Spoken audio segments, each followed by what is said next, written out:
I get this question all the time. Real estate or stock market?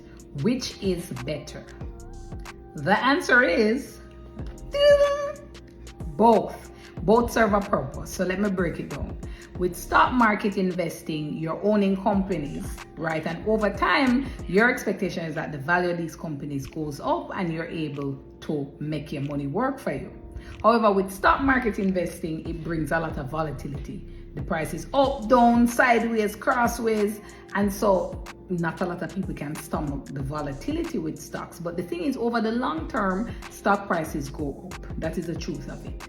With real estate, you won't see that volatility and the swings in the price, but you're gonna see continued appreciation in the value of the property. And you also have that nice little rental income that you can get as well.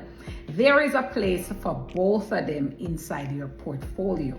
You need a little stock and you need a little real estate as well. The combination of the two is what is important. How much stock and how much real estate. So you have to answer that based on what your goals are. Come back to the goals. Once you understand your goals, you can work out that perfect combination for you of stocks, both real estate. You need the two of them, you do. We just need to work out the combination that is right for you.